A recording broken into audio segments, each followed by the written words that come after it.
rekan-rekan yang hadir pada seminar hasil hari ini. Adapun susunan acara seminar hasil yang dibagi menjadi 4. Sesi pertama yaitu pemaparan hasil oleh saudara Hedi Iswanto, yang kedua tanya jawab dari rekan-rekan, yang ketiga pemberian tanggapan dari dosen pembahas serta tanggapan dari dosen pembimbing. Sesi yang terakhir pembacaan berita acara hasil seminar hasil. Baiklah, kita mulai pada sesi pertama pemaparan seminar hasil kepada saudara Hedi Iswanto. Silakan. Assalamualaikum warahmatullahi wabarakatuh.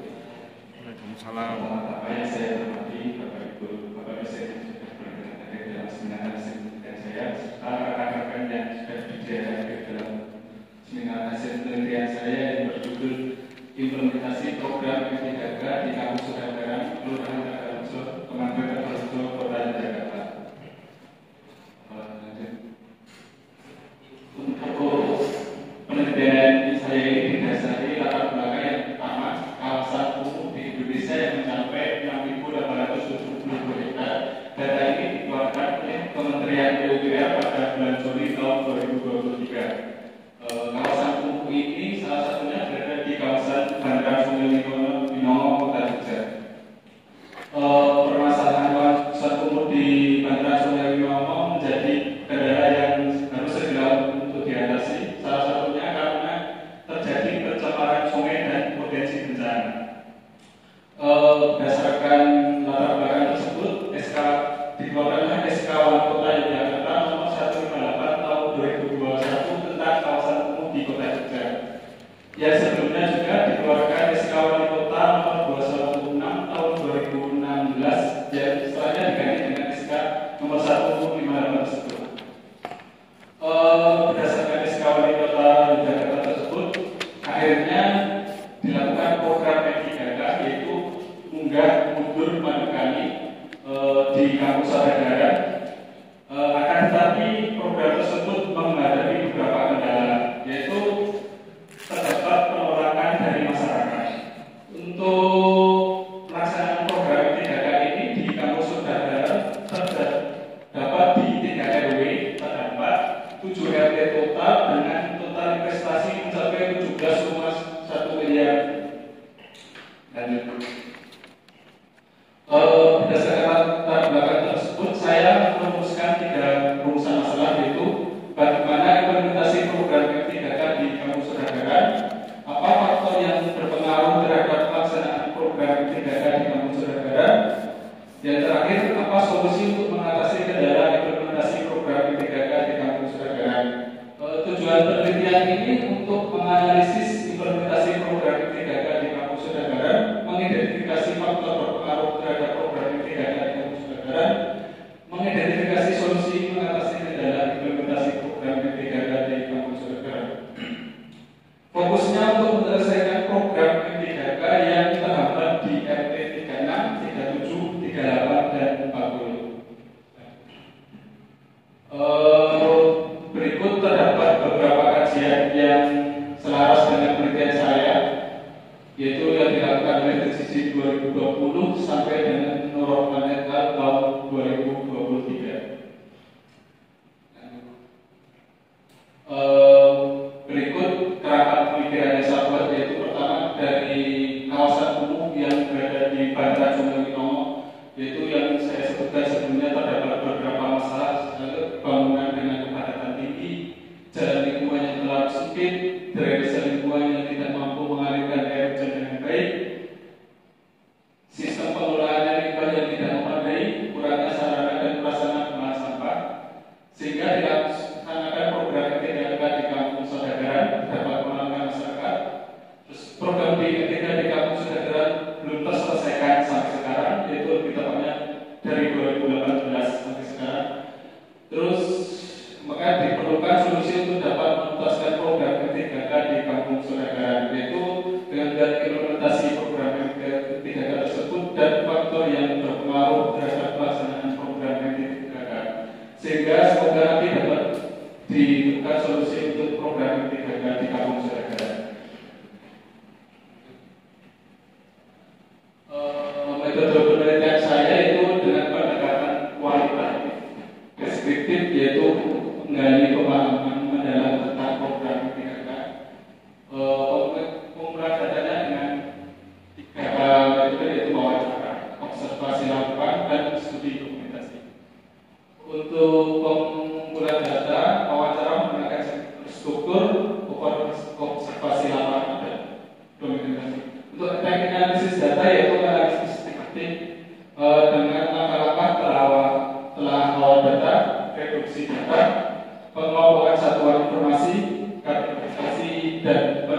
RW sebanyak 6 informan, pejabat kelurahan dan matre informan, dinas permukiman Kota Dki Kota informan, dinas pertanahan dan tata ruang 1 informan, total terdapat 20 informan dengan teknik proporsi.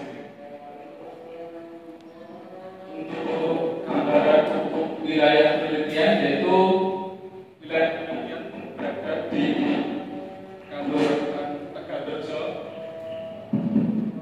Kelurahan Tegalrejo yang terdiri dari kurang lebih ada 9.294 jiwa penduduk dengan luas 80 hektar, total terdapat 12 RW dan 47 RT.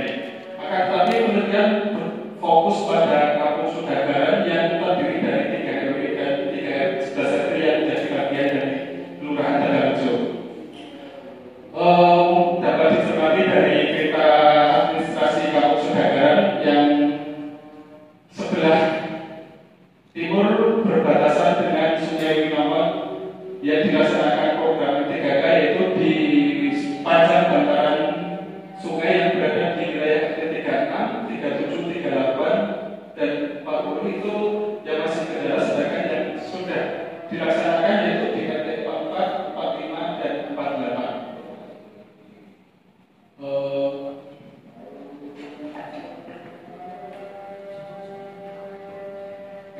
Untuk implementasi program 3K yaitu terdapat 4 fase. Ini berdasarkan dokumen rencana penyiapan lahan 50 tahun 2019, yaitu fase pertama yaitu persiapan dan koordinasi awal yaitu pada bulan Oktober 2018 sampai Januari 2019. Fase 2 itu penyiapan lahan dan identifikasi disiplin pada bulan Februari 2019 sampai September 2019. Fase 3 itu pelaksanaan konstruksi dan pemberdayaan pada bulan Oktober 2019 sampai November 2020. Yang fase terakhir yaitu fase 4 monitoring dan evaluasi. Terdapat paradoks yaitu wilayah dengan alokasi anggaran terbesar di RW 10 seperti yang terlihat pada di tabel ternyata justru mengalami kegagalan implementasi tertinggi, yaitu dengan capaian hanya 100 meter terbangun itu tahun, dan karena di situ terdapat konflik pertanahan dan resistensi dari peternak babi yang menolak terjadinya program 3K tersebut. Berdasarkan analisis penelitian saya, sehingga saya merumuskan terdapat 6 faktor yang berpengaruh terhadap program 3K di Kampung Sudagaran, yaitu pertama faktor sosial ekonomi, yaitu terdampak terhadap mata pencaharian masyarakat, terutama yang peternakan babi sebelumnya, yaitu terdapat 12 peternakan babi yang kalau dari pendapatan mencapai 50 sampai 100 juta per tahun hanya diganti dengan 17 juta untuk setiap pengusaha peternak babi. Yang kedua, perbedaan persepsi risiko dan manfaat program 3K, keterbatasan ekonomi masyarakat. Yang kedua yaitu faktor kelembagaan dan kepemimpinan, yaitu pergantian kepemimpinan sebanyak 3 kali ini lebih fokus pada di Kelurahan Tegalrejo, yaitu pada 2018 di RW 12 yang bisa terlaksana program 3K ini terdapat faktor penting dari Bu Lurah sebelumnya Bu Cucu yang sangat intensif mendatangi masyarakat untuk sehingga dapat dilaksanakan program 3K. Tetapi setelah pergantian 3K kepemimpinan, program ini kurang mendapat perhatian dari kelurahan. Yaitu yang kedua, koordinasi antar stakeholder yang kurang, kapasitas kelembagaan kota yang menurut saya perlu ditingkatkan. Untuk faktor ketiga yaitu teknis dan infrastruktur, yaitu kesulitan akses alat berat, yaitu karena kondisi jalan lingkungan yang sangat sempit, jadi untuk alat berat masuk dan manuver sangat sulit. Yang kedua yaitu biaya tinggi, menurut data NPR itu mencapai 17 juta per meter. Yang ketiga, kompleksitas topografi. Untuk faktor keempat yaitu komunikasi dan partisipasi, yaitu intensitas sosial bervariasi, keterlibatan struktural yang terbatas, efek demonstrasi positif. Untuk yaitu faktor hukum dan pertanahan, yaitu status tanah yang beragam. Jadi untuk di kampus negara ini terdapat 3 status tanah, yaitu ada yang sertifikat tanah milik, ada yang tanah pendidikan yang kebanyakan di RW 10, dan tanah PTKI yang kebanyakan di RW 10 juga, terutama di RT 36. Untuk 2, ada konflik kompensasi yang sebelumnya pada peternak babi. Terus faktor yang ketiga itu koordinasi dengan BPN yang masih kurang. Menurut berdasarkan wawancara saya dengan DPUPKP Kota Jogja, untuk kepengurusan sertifikat atau kekancingan terhadap tanah-tanah yang dilalui program ini dilakukan secara rutin, dan itu bahkan bisa sebelum program atau setelah program. Jadi kurang ada kejelasan secara struktural pelaksanaannya. Terus yang faktor yang terakhir yaitu lingkungan dan geografis, yaitu risiko longsor yang tinggi, pencemaran sungai, dan topografi yang curam. Seperti kasus konflik implementasi yang terjadi di RT 38, itu konflik pertanahan ini berada di RW 10, yaitu terdapat kasus penolakan dari Bapak Karyono, Bapak Karyono, seorang pensiunan TNI, di mana beliau ini memiliki 3 tanah di lokasi berbeda di RT 38 sampai 40. Beliau menolak sebelumnya karena merasa tanah beliau dipergunakan untuk pembuatan jalan, tapi tidak mendapat ganti rugi dari pemerintah, sehingga untuk program selanjutnya, program 3 ini, beliau menolak atas salah satunya dengan perhitungan beliau, estimasi kerugian itu sekitar 600 juta, itu dihitung dari nilai NJUP dan dikalikan luas tanah yang dilaksanakan program.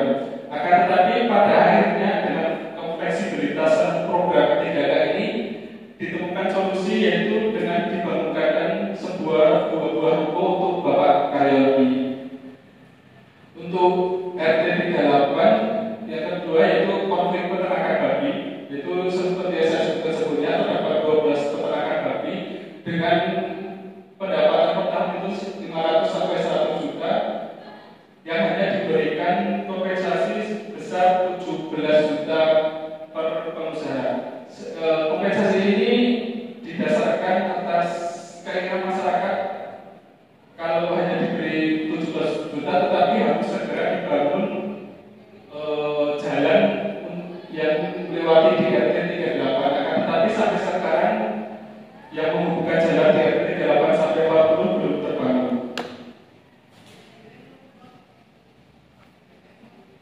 Analisis fasilitas temuan kunci terdapat korelasi terbalik antara kompleksitas teknis dan penerimaan sosial, yaitu dengan kompleksitas indeks di RW 10 paling besar, yaitu salah satunya karena pembangunan taluk juga tertinggi di RW 10 tersebut, terdapat terus beberapa penolakan dan tadi sebelumnya, sehingga mendapat nilai 9,5 dari 10 maksimal. Terus yang kedua RW 11 itu RW penghubung antara 10 dan 12 dengan tingkat kesulitan menengah, yaitu sudah beberapa terbangun taluk tetapi masih belum terselesaikan. Yang ketiga yang berhasil diselesaikan program 3K di RW 12 dari 44 sampai 45 itu dengan kompleksitas terendah, yaitu pembangunan taluk hanya sekitar 1 sampai 2 meter, dan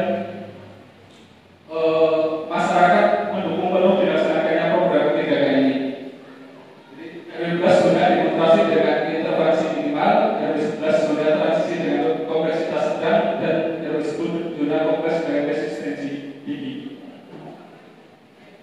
Berdasarkan analisis saya tersebut, sehingga saya merumuskan solusi yang pertama itu program pemberdayaan ekonomi, yaitu dengan skema kompensasi basis NPV 30% tunai, 70% aset produktif, program alih provinsi terintegrasi, pengembangan ekonomi kawasan wisata sungai. Di kampus Sudagaran sendiri di setiap tahun dilaksanakan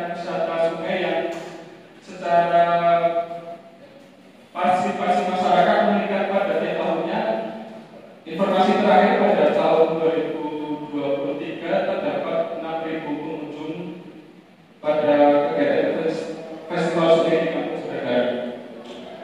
Untuk yang kedua, penguatan kelembagaan itu pelatihan kepemimpinan multi level, sistem koordinasi multi stakeholder.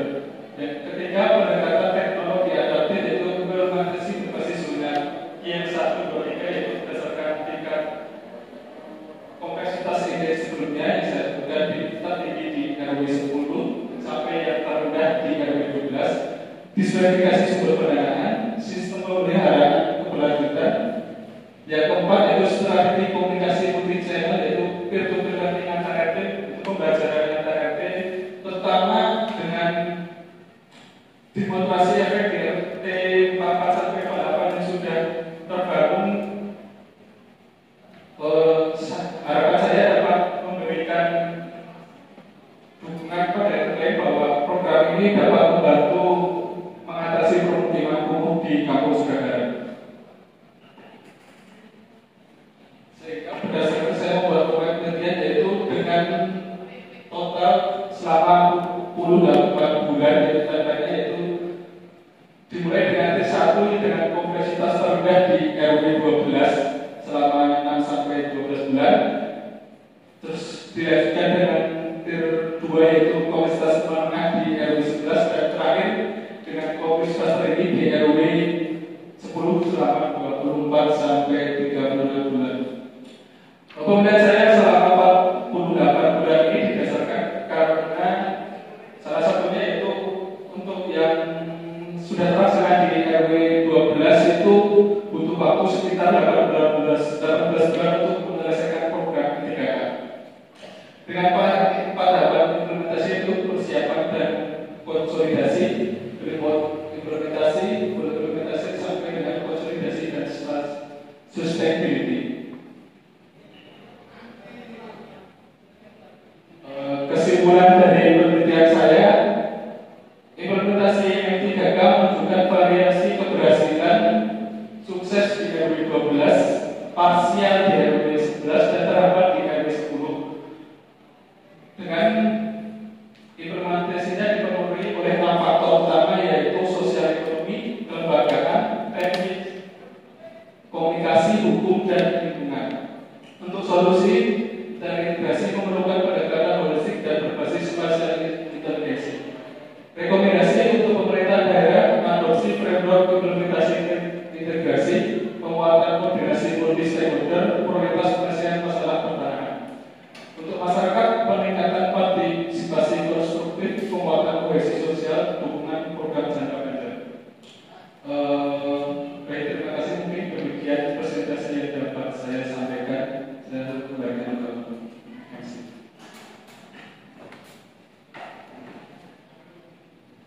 Baik, demikian pemaparan yang hasil dari Denny Swanto. Saya selanjutnya dipersilakan kepada rekan-rekan yang bertanya ataupun memberi masukan kepada peneliti. Silakan.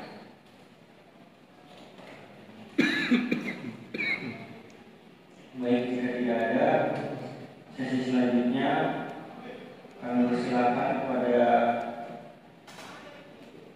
dosen membahas.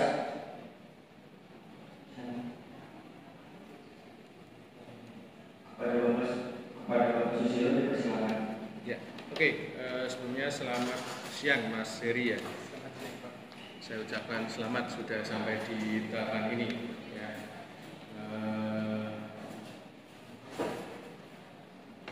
Perjalanan Anda sampai detik ini saya nilai cukup keras usaha Anda. Ketika satu pintu itu tertutup, Anda cari pintu lain. Ketika pintu lain juga tertutup, Anda mencari pintu lain sampai pada akhirnya seminar hasil pada siang hari ini bisa diselenggarakan. Ya, nah karena pintu-pintu itu terus Anda ketok, ya, akhirnya semua dibukakan, ya, semua dibukakan. Dan yang memiliki pintu itu salah satunya saya, Pak. Sehingga dokumennya Heri itu tidak saya bawa. Jadi karena tadi malam pukul 10 itu informasinya tidak jadi kan, akhirnya dokumen Anda tidak saya bawa. Terus tadi pagi jam 9 posisi saya masih di Banjarasri, diinformasikan, Pak, jadi akhirnya. Waduh, padahal saya tidak bawa ini. Saya tidak bawa. Terus penguji satu lagi siapa? Diganti Pak Deden oleh presiden. Oke, tidak masalah, diganti Pak Deden. Artinya doa Anda terkabul ya, doa Anda terkabul. Anda ingin mengejar segera lulus gitu. Nah, tetapi ketika Anda berusaha dengan sangat keras, seringkali Anda abai. Abai dengan apa? Abai dengan guidance dalam penulisan. Ya.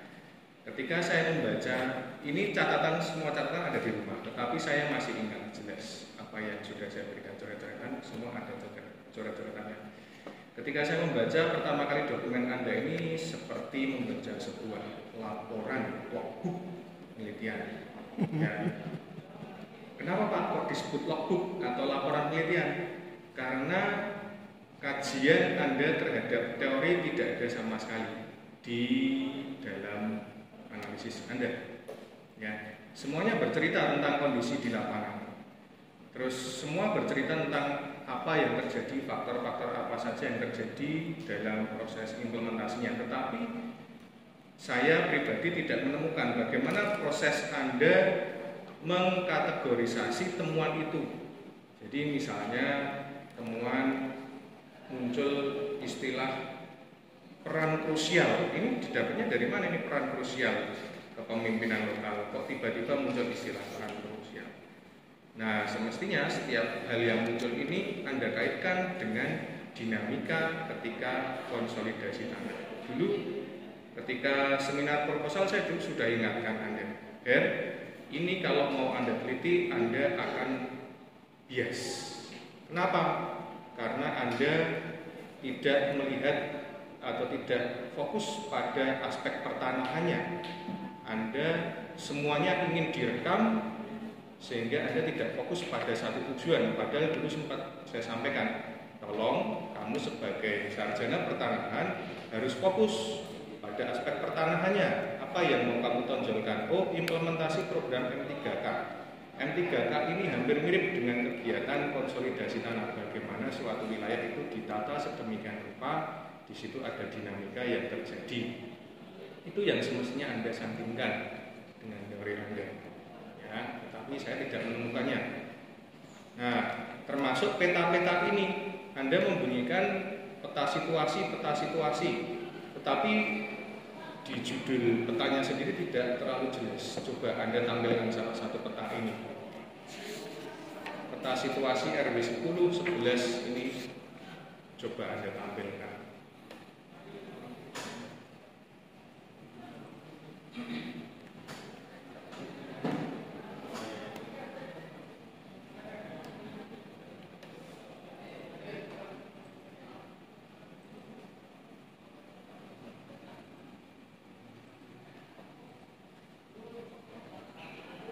Jadi perlu diingat juga oleh teman-teman yang lain bahwa dalam penulisan skripsi itu kita tidak menuliskan opini kita. Ya, kita boleh memberikan masukan, kita boleh memberikan tambahan pada sebuah cabang keilmuan, tetapi itu harus dicantolkan ke teori.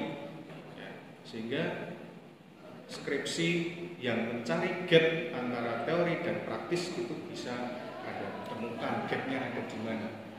Kalau Anda sebatas merekam dan menyampaikan kondisi lapangan, maka yang terjadi adalah gambaran kondisi lapangan, existing di lapangan. Belum ada irisan, belum ada gapnya. Coba petanya mana?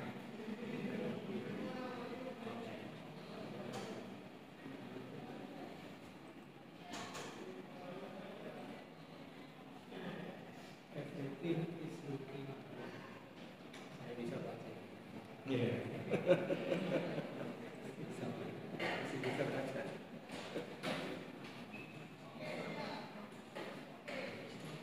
Everything is feeling great. Looking baik. Looking Looking atau feeling kayak F ya? looking. Feeling great.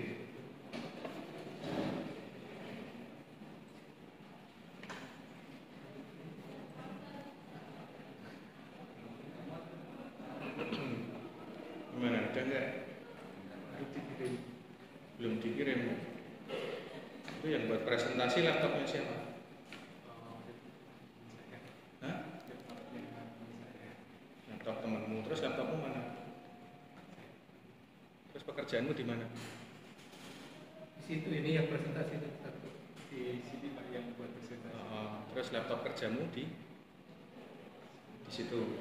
Ya, untuk ke depan yang Anda pakai untuk presentasi ya laptopmu sendiri, untuk kerja jangan pinjam-pinjam laptop kemana. Biar tidak looking break. Ya, Apa sih looking break? Penasaran. Waduh.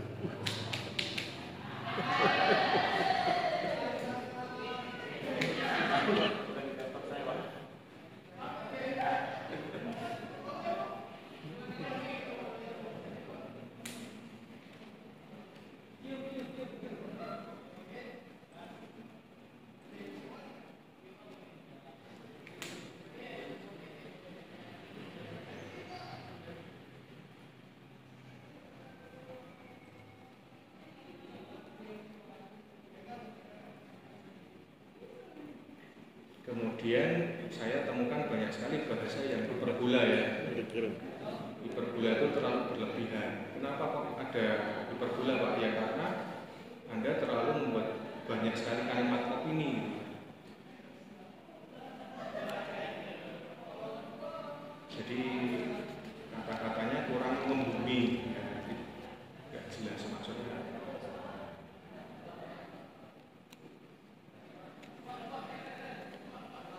Mana sudah pertanyaan? Ya tampilkan.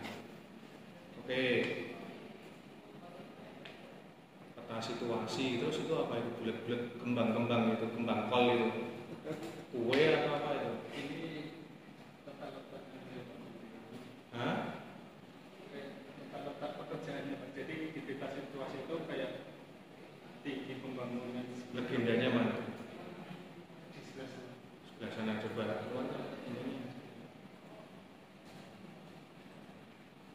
Enggak ada.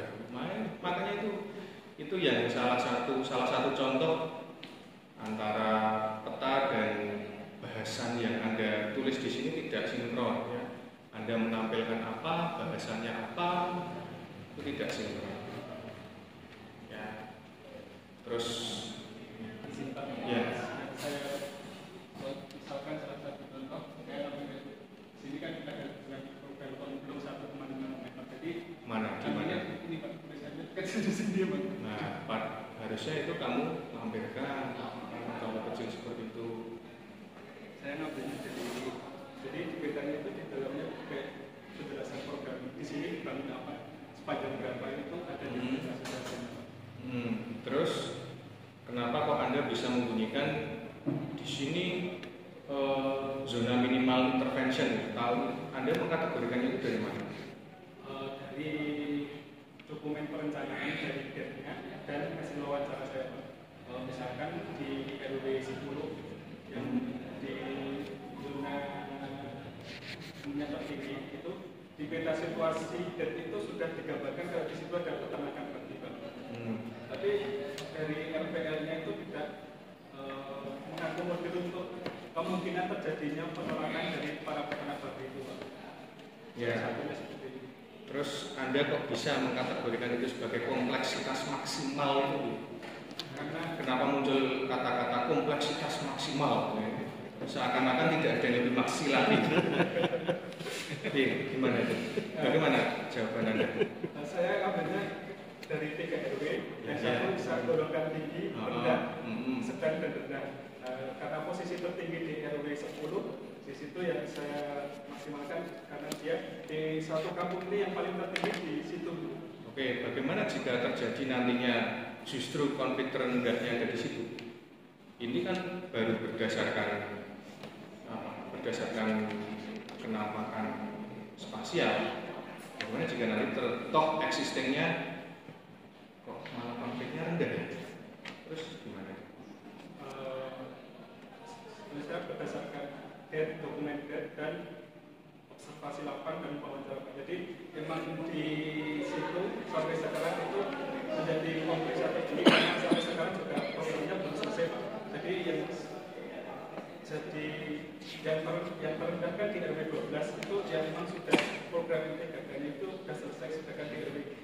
dan 11 lainnya belum selesai dengan kategori yang 11 itu rendah karena memang wilayahnya paling kecil, penghubung antara 10 dan 11 dan situ kayak dijelaskan kayak di peta kan pembangunan talutnya setinggi berapa, terus pembangunan jalannya berapa itu lebih rendah ketimbang yang berada di RW 10 yang saya kategorikan paling tinggi sebelumnya. Salah satunya kalau di RW 10 itu di dokumenter sudah di perencanaan itu pembangunan talut di RW 36 itu mencapai 9 meter. Sedangkan itu tidak ditemukan di RW lain di dokumenternya. Jadi misalkan yang sudah terlaksana di RW 12 itu yang di RT 44 sampai 48 itu rata-rata hanya 1 sampai 1,2 meter. Jadi di situ memang sebelumnya sudah ada talut, sudah ada dokumenternya sudah menjelaskan ada talut ada. Oke, berarti semakin tinggi talut semakin kompleks gitu masalahnya. Kalau dari bahasamu tadi. Bukan hanya talut Pak, jadi faktor berapa banyak yang harus dibangun, terus faktor sosial ekonomi yang ada penolakan persetujuan dari masyarakat sebelumnya, terus kerawanan bencana menjadi yang salah satunya di RT 36 itu memang sudah sering longsor. Terakhir menurut dari wawancara saya dengan Pak Agus kasih pemerintahan kelurahan itu bulan Mei atau terjadi 2 longsor di RT 36 saya jelaskan di berbagai faktor, berapa banyak yang dibangun, terus sosial ekonominya, terus pendanaannya juga. Oke, terus Anda mengkategorikan beberapa faktor nih, faktor yang berpengaruh ada sosial ekonomi kelembagaan. Dasarnya apa? Kok bisa Anda mengkategorikan misalnya manuver tadi ya, manuver sebagai faktor teknis, terus berdampak pada biaya. Memang kalau manuver itu ngefek di biaya? Jadi berdasarkan dokumen dan wawancara dari Pak, untuk yang manuver tadi itu alat berat untuk pengerjaan situ kesulitannya alat berat nggak bisa masuk ke lokasi. Kamu wawancara sama siapa? Dengan RT, dengan DPU PKP, dengan kelurahan juga Pak. Yang melakukan manuver siapa? RT, Pak RT. Oke. Manuver untuk memasukkan alat beratnya. Ya iya, yang memasukkan alat berat siapa? Pak RT. Bukan dari yang mengerjakan proyek. Ya kok kamu nggak wawancara sama proyek? Untuk itu dengan DPU PKP Pak yang pelaksana utamanya. Pelaksana DPU PKP. Sopirnya siapa? Sopirnya orang DPU PKP. Yang melakukan manuver itu siapa? Untuk di program 3K ini Pak, untuk pekerjaannya itu kebetulan menggunakan sumber daya yang di masyarakat. Jadi untuk pekerjaannya itu menggunakan masyarakat di situ sendiri. Siapa? Masyarakat di Kampung Sodagaran yang salah satunya yang terkena dampak Pak. Siapa? Siapa? Yang terkena dampak siapa? Namanya siapa? Yang melakukan manuver tadi? Supirnya pastinya saya belum tahu. Maksudnya yang kamu wawancara kan? Wawancara sebenarnya kok masyarakat sama Pak RT-nya Pak. Yang melakukan manuver wawancara. Nah, makanya jangan menarik kesimpulan sendiri ya. Kamu tambahkan ini toh ada kata-kata manuver tadi, sementara saya cek di transkrip wawancaramu nggak ada yang bilang manuver.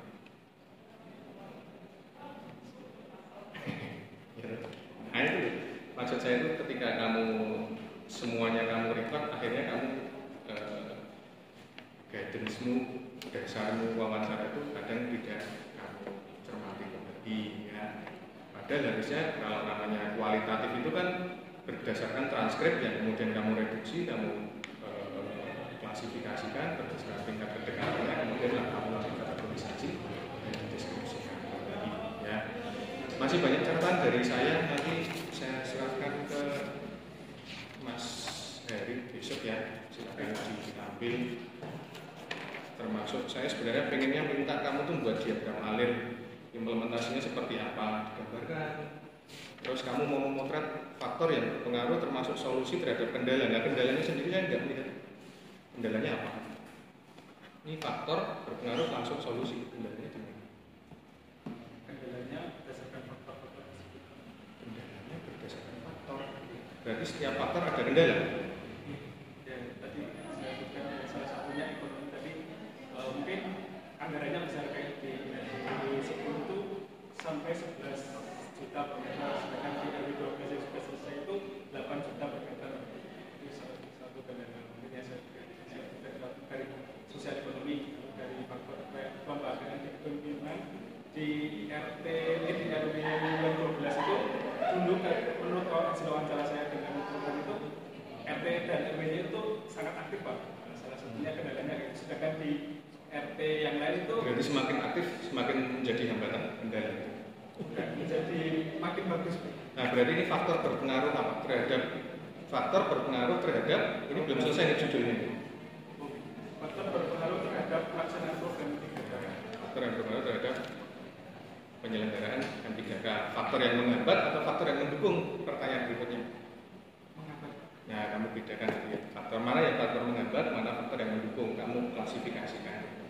Jangan langsung sosial ekonomi ini mana yang menghambat, mana yang mendukung. Solusinya untuk apa nggak jelas. Ya gitu ya. Gini, buat dilanjut ke Pak Deden dan Pak Kris. Sama sih, yang saya tanyakan juga sih orang mirip banget dengan posisi. Kira-kira begitu ya yang kamu tulis itu apa sih sebetulnya? Tidak jelas. Kalau saya sih, karena saya orang baru banget. Jadi cerita dulu nih Pak Kris. Jadi dia itu mau senpas. Satu dosen itu diulang. Besok di jadwalnya ternyata bulan tidak bisa besok pergi ke Riau. Diurut ke hari ini. Ternyata jam yang sama bulan 12 jam saya waktu tidak bisa. Dimanapun ke hari Senin beliau tidak sanggup untuk mengejar tanggal 19 beres. Sudah karena bulan baru besok saya datang jadi dia bilang hari ini. Seperti itu. Nah persoalannya ketemu orang baru itu bermasalah. Ya, paham juga dia. Bermasalah. Seperti itu. Mungkin saya usul aja sih sebetulnya masih nyaman sih bagi saya itu punya. Apalagi kalau bercerita tentang implementasi ya itu kalau di administrasi publik itu satu bahasanya bersama formulasi implementasi dan evaluasi karena tiga itu ya tiga yang dibicarakan itu memang besar banget kalau mau mengikuti kayak maka yang dibagi gua mau dasar filsafatnya, dasar teorinya, mau organisasinya, itu mau orangnya itu. Nah, berkembang kemana sih saya bahasa isinya kemana? Mungkin persoalannya itu kalau dibaca dari tulisannya atau saya tanya dulu M3K itu pada dasarnya apa sih? Kalau berdasarkan wawancara saya dengan DPPKP Pak yang menjalankan itu di apa yang dilakukan di M3K ini itu konsep Pak kalau jawaban dari apa sebenarnya apa sih konsep penataan kawasan umum dengan cara meningkatkan kualitas bangunan. Berarti kan itu ya pada dasarnya konsep penataan kawasan. Oke, penataan kawasan. Nah terus kamu di latar belakang itu menyampaikan ini loh penataan kawasan di sana itu di Sulawesi itu terhambat gara-gara ini. Itu kata siapa? Kata kamu atau kata orang-orang? Ada banyak kamu untuk menyampaikan di latar belakang itu.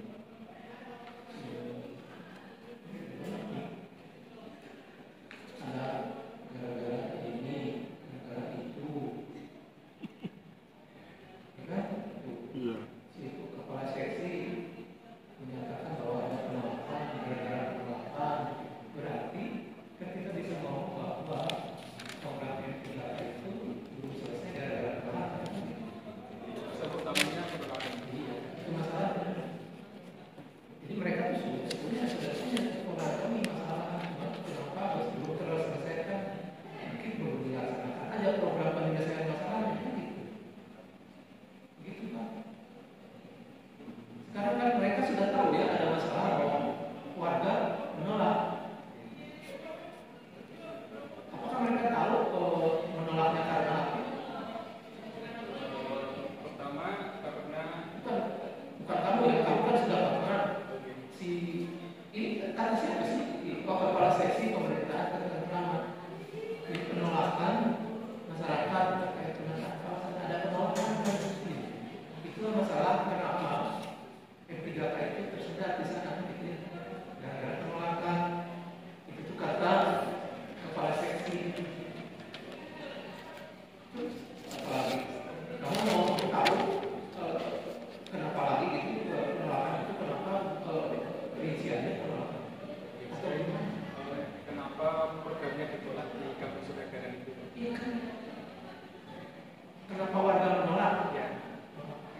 itu saya cuma itu.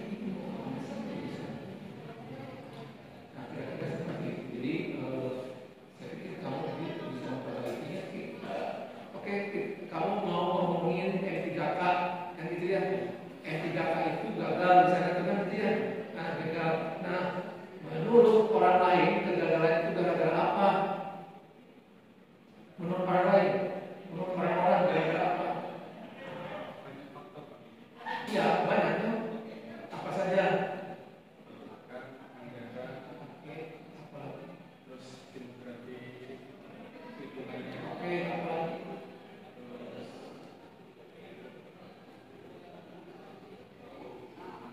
Harus dirunut itu sekarang menurut kamu gara-gara apa itu? Yang ada di dalam ini, yang kamu tulis ini tentang apa sih sebetulnya? Kalau dari aspek ini, penataan kawasan. Berarti kegagalan itu gara-gara penataan kawasan. Menurut kamu kan itu tidak. Karena yang dibahas penataan kawasan. Atau bukan? Bukan juga sih kalau kita lihat di sini bercabang kemana-mana. juga penataan kawasannya kan di situ ada beberapa penataan kawasan. Ya. Penataan kawasannya itu tidak selesai jadinya. Iya kan bermasalah penataan kawasan itu. Sekarang mungkin kamu perlu belajar bagaimana sih orang lain, peneliti lain menyebutkan bahwa kegagalan penataan kawasan pertama gara-gara warga menolak, dua gara-gara anggaran, tiga gara-gara organisasi, kelembagaan, empat gara-gara apa, demografi, misalkan gitu ya. Itu kata orang-orang, kata penelitian yang lain. Menurut kamu kira-kira apa di sana? Yang baru? Atau kamu mau menyetujui seseorang? Menyetujui siapa? Ini oke, kita sepakat ya berbicara tentang penataan kawasan yang gagal nih. Nah, kegagalan itu menurut penelitian-penelitian sebelumnya gara-gara apa? Kalau untuk penelitian di kampus Sudagaran sendiri, Pak, nah itu saya nggak menemukan yang Bukan. Kita kan ngomongin penataan kawasan. Kan banyak mungkin tulisan tentang penataan kawasan. Banyak kan? Ada yang ngomongin keberhasilan, ada yang ngomongin kegagalan. Sekarang kamu searching yang kegagalan. Itu tuh orang yang ngomong kegagalan tuh penataan kawasan tuh gagal gara-gara apa sih? Gitu ya. Gagal gara-gara apa? Itu di belakangnya tuh, di belakangnya tuh. Gara-gara apa? Taruhlah ada yang match, misalkan kamu mau apa sih yang dibahas di daftar isi.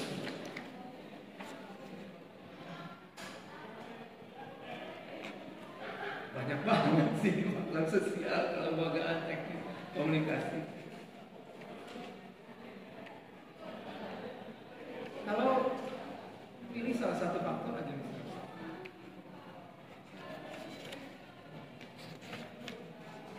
Gara-gara apa ya? Harusnya kamu belajar dulu, kamu baru menentukan kamu mau sama dengan yang sudah ada. Misalnya gara-gara faktor sosial ekonomi.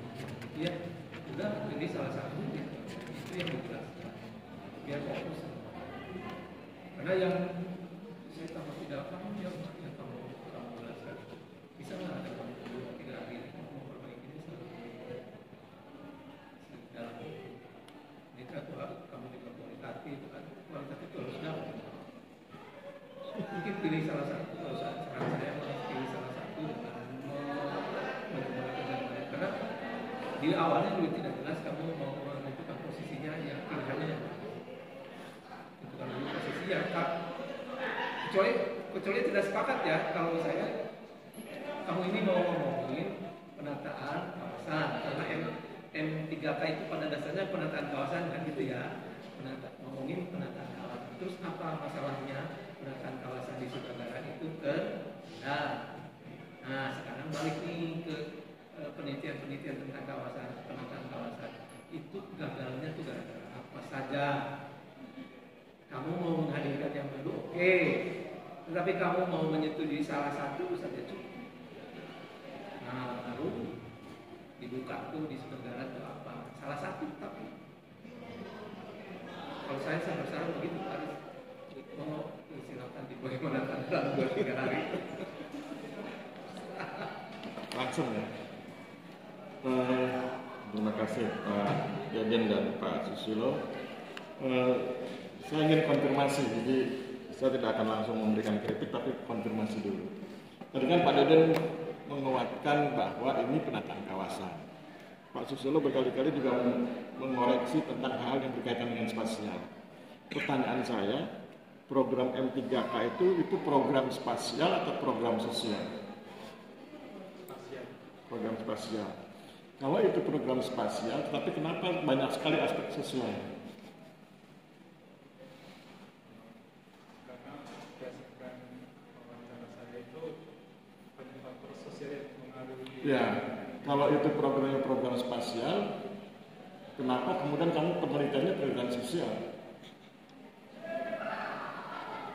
Ini mungkin yang kemudian kamu agak bingung ketika Pak Susilo masuk, mendesak di aspek spasialnya, sementara argumentasimu argumentasi sosial.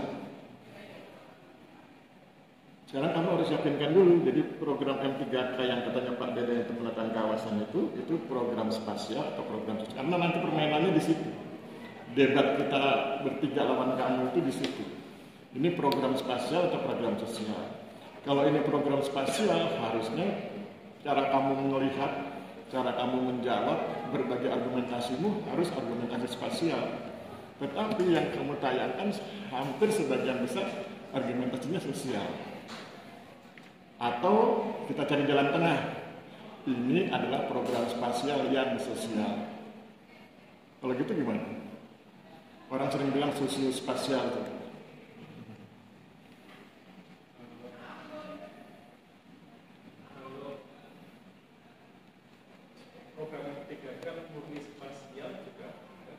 Kalau itu program murni spasial berarti nggak ada masalah seperti yang dibilang Pak Deden.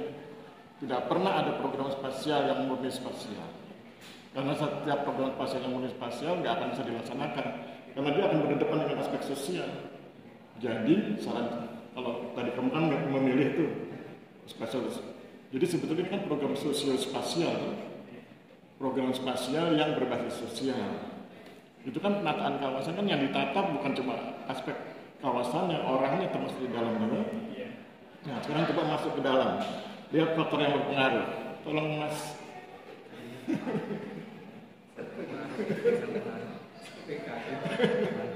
Faktor yang berpengaruh. Ini. Dari 6 faktor ini yang spasial yang mana?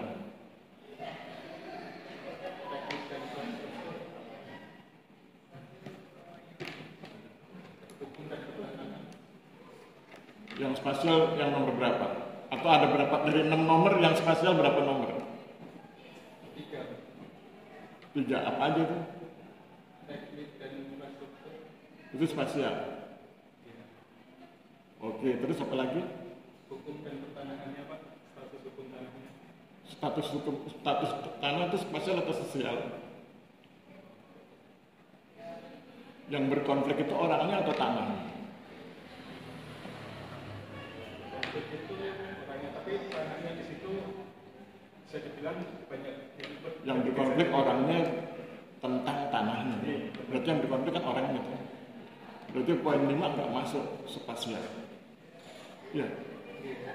Berarti baru poin 1 aja yang kamu bisa pertahankan. Yang poin 6 lingkungan dan geografis spasial atau sosial? spasial. Lingkungan itu spasial atau sosial?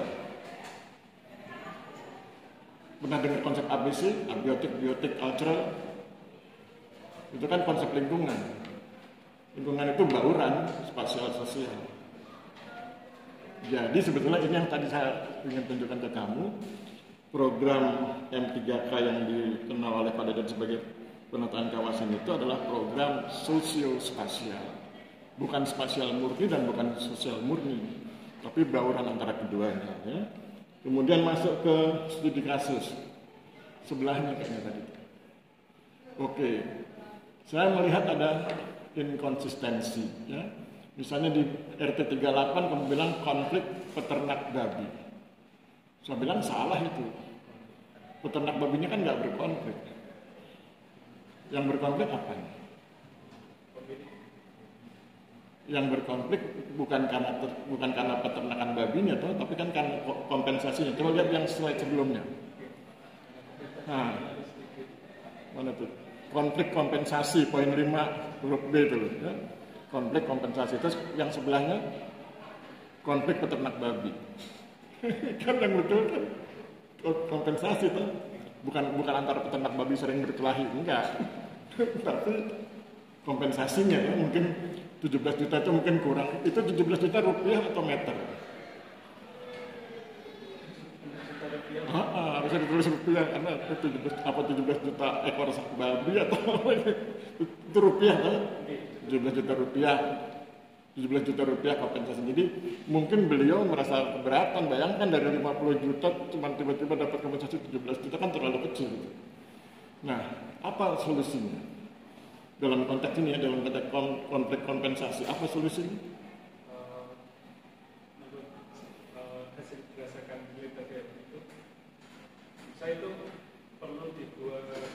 Kalau solusi lapangan bukan solusi dari kamu. Kalau solusinya pada akhirnya menerima masyarakat 17 juta itu, mau tidak mau. Kalau mereka pada akhirnya terima, berarti kamu nggak berhak menyebut kata konflik. Tapi kamu kan kalau kamu menyebut kata konflik, kamu tuh seperti membuka luka lama itu. Orang pacaran yang putus, sudah punya pacar baru, kamu bilang kemarin pacarnya dia kan, itu kan membuka luka lama. Baik, kamu kemarin pacarnya dia bukan yang ini. Nah, boleh nggak membuka luka lama dalam metodologi? Sudah selesai. Mereka sudah menerima uang. Pada akhirnya atau sudah menerima? Sudah, makanya ada cetar di kata konflik itu. Berarti konfliknya udah selesai. Berarti nggak ada lagi konflik. Itu yang sedang membuka luka lama, jangan.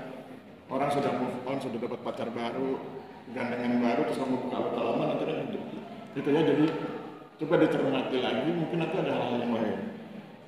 Saya pikir itu saja, nanti selebihnya kamu diskusi. Kayaknya kamu yang agak berat spasialnya tadi dengan Pak Sisil. Ya. Kalau sosialnya kayaknya kamu ya salah-salah sedikit lah ya.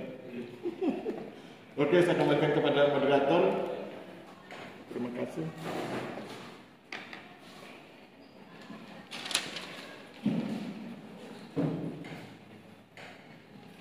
Baik, terima kasih atas tanggapannya dari Bapak dosen. Selanjutnya telah sampai pada sesi terakhir, yaitu pembacaan berita acara hasil seminar kepada Bapak dosen. Silakan. Baik, saya akan bacakan berita acara hari ini Rabu tanggal 2 Juli 2025 tentang ujian seminar hasil dari Suwanto dengan hasil perlu penyempurnaan perbaikan yang banyak. Tapi ditunggu Pak, terserah sih. Sekarang saya tidak menunggu jalan perbaikan kita tunggu sampai 9 Juli. 3 hari aja. Oh, 1 minggu. nggak kelamaan. Atau 3 hari. 3 hari sanggup nggak? 4 hari, 5 hari. Katanya mau cepat. Tanggal 4 tanggal 5 Sabtu. Iya, 4 Tanggal 7 lah. 7 lah. 7 itu sama naskah publikasi. Iya. Katanya kamu mau mengejar 19 ya. Upayakan dari mana pun caranya. Kalau tidak ya. Baik, dengan berakhirnya pembacaan berita acara hasil seminar hasil, maka berakhir juga seminar hasil yang dilaksanakan pada sore ini. Kurang lebihnya mohon maaf. Wassalamualaikum warahmatullahi wabarakatuh. Sebelum apa ini mau ditutup? Sudah dari ada.